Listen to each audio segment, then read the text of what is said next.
The civil rights movement was a great storm. It shook the foundations of America. Black people marched and fought for their humanity. They faced dogs and water hoses. They stood against hatred and violence. Their courage changed the country. Laws were rewritten. Signs that said whites only were torn down. This was a monumental victory, a testament to the power of a people who refused to be broken. It was a promise whispered for generations, finally shouted from the mountaintops for all the world to hear. The struggle was long and the cost was high, but a new day seemed to be dawning. The new laws were powerful tools. The Civil Rights Act of 1964 opened doors that had been sealed shut. The Voting Rights Act of 1965 gave a voice to millions who had been silenced. Black people could now vote without fear.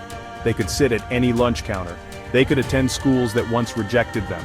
These were not small things. They were fundamental rights, the very building blocks of freedom. For the first time, the law was on their side in a meaningful way. This legal revolution created possibilities that their parents and grandparents could only have dreamed of. With these new rights, a black middle class began to grow. Families moved into new neighborhoods. They bought homes and sent their children to college. Black doctors, lawyers, and business owners became more common. This was visible progress. It was proof that the struggle had been worth it. This new middle class was a symbol of hope. It showed what was possible when the boot of oppression was lifted, even just a little. These families became pillars in their communities, inspiring others to reach for a life beyond mere survival and to strive for prosperity and influence. But this victory was fragile. It was a foothold, not the summit. The laws had changed, but hearts and minds were slower to follow. The economic systems that had been built on black exploitation did not simply disappear. While some climbed, many were left behind. The new middle class was a significant achievement, but it was a thin layer of success over a deep foundation of inequality. The joy of desegregation masked a new set of challenges that were just beginning to emerge, challenges that would test the strength of the community in ways no one could have predicted. Progress was not a straight path.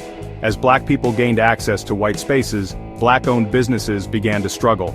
Black communities once had their own stores, banks, and services. Integration shifted black dollars out of the community and into white-owned corporations. Economic centers like Tulsa's Black Wall Street faded. Urban renewal projects destroyed black neighborhoods, scattering communities and erasing black spaces. Factory closures wiped out jobs that once built black middle-class life. The war on drugs led to mass incarceration, tearing families apart and deepening poverty. The scars of these losses still shape black communities today. The next chapter of our struggle must be an economic one. We must build what was torn down and reclaim our power. Supporting black-owned businesses is the first step. This is not just about shopping, it's a political act, a declaration of economic solidarity. Circulating our dollars within our community builds wealth, creates jobs, and funds our own institutions. We must teach our children the language of money. Financial education is a necessity for empowerment. We must learn to own, not just to earn, and raise a generation that knows how to build and manage wealth. Building our own institutions, banks, schools, media, is crucial. They are the pillars of our community and our legacy. We must demand fair policies, fight for equitable lending, and hold officials accountable.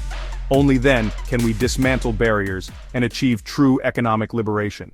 The old dream was about access. The new dream must be about ownership. It's not enough to sit at the table. We must build our own. This is a quiet revolution, fought in boardrooms, banks, and homes.